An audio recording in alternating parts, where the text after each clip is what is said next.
দর্শক, হিরো আলমের উপরে আবারও হামলা হলো। একদম মেরে ফেলার মতো অবস্থা। হিরো আলমের যে অবস্থাটা হয়েছে, ভিডিওতে যে সোশ্যাল মিডিয়ায় ভাইরাল হয়েছে, দেখা গেছে তাকে তাকে মানে ধারালো অস্ত্র দিয়ে আঘাত করা হয়েছে। খেয়াল করে দেখলাম তার টি শার্ট ছিঁড়েছে, নাক মুখ দিয়ে রক্ত বের হচ্ছে।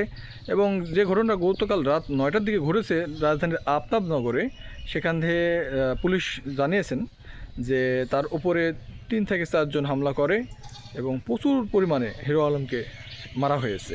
হিরো আলমকে এইভাবে মারার পর কি একটা অবস্থা দাঁড়ায়, এবং সবচেয়ে বড় কথা, জনপ্রিয় কন্টেন্ট ক্রিয়েটর বিভিন্নভাবে তিনি হামলার শিকার হয়েছিলেন, কিন্তু কী কারণে তার উপরে এই হামলাটা হলো।